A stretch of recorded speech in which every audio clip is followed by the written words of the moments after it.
The United States and Russia have confirmed that their top delegates will meet in Saudi Arabia today to discuss ending the war in Ukraine, in a move that has sparked concern among European leaders left out of the US-led effort.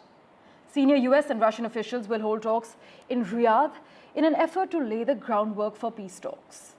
But this confirmation just comes after US President Donald Trump said he and Putin had agreed in a phone call to begin negotiations to end the war, which will hit the 3-year mark later this month.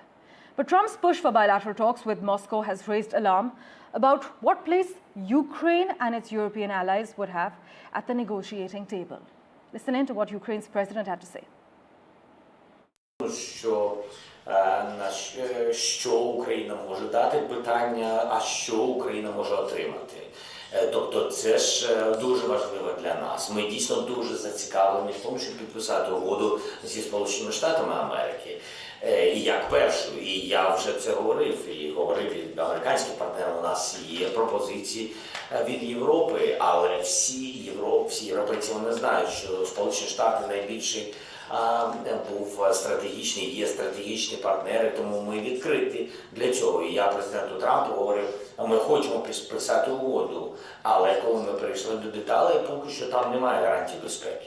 І гарантії безпеки, вони повинні бути окреслені хоча б якось в цьому меморандумі. Безумовно, ми розуміємо, що це поки що меморандум, а далі буде вивчий документ з деталями. Але ми говорили, наприклад, з віце-президентом Джеді Венсом, і він погодився, і я, що краще розробити більш детальний план. Договір швидко це зробити і краще підписувати те, що буде дійсно мати результат.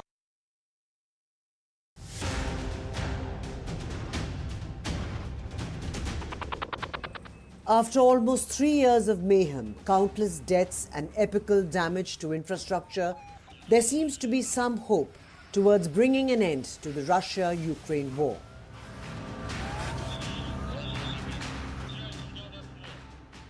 As US Secretary of State Marco Rubio is leading a delegation to Saudi Arabia for direct talks with Russian officials on Tuesday to seek an end to Moscow's invasion of Ukraine. However, some questions were being raised on the meeting as Ukrainian President Zelensky said Kiev has not been invited for talks. US President Donald Trump addressed those concerns by saying the Ukrainian leader will indeed be a part of the conversation, but did not elaborate on the role he'd play in the talks. Do you expect Zelensky to be involved in these conversations? What will his role be? I do. He will be involved, yes. Zelensky has said he wouldn't accept any negotiations about Ukraine that don't include his country. At the same time, European governments have also demanded a role at the table. In the backdrop of this diplomatic tussle is a devastating war. The true death toll is the subject of intense scrutiny, as Russia seldom comments on its battlefield losses. And Ukraine has only recently begun releasing official information on its figures. To add to the mess, civilian deaths in occupied areas of Ukraine are largely unknown. According to figures released by Ukraine, the UN and open source data, the total death toll of Ukrainian and Russian soldiers, as well as Ukrainian civilians, stands at about 1.5 lakh.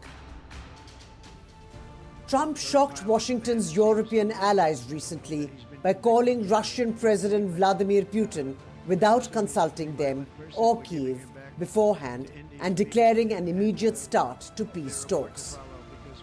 Interestingly, Zelensky is in the UAE right now, but it's not clear whether his visit is linked to the US-Russia talks in neighboring Saudi Arabia. Some top Zelensky advisors have said that there was no possibility of Ukrainian and Russian representatives meeting directly in the immediate future, further creating confusion about the possibility of full-fledged peace talks. With Vishal Vivek, Bureau Report, NDTV World.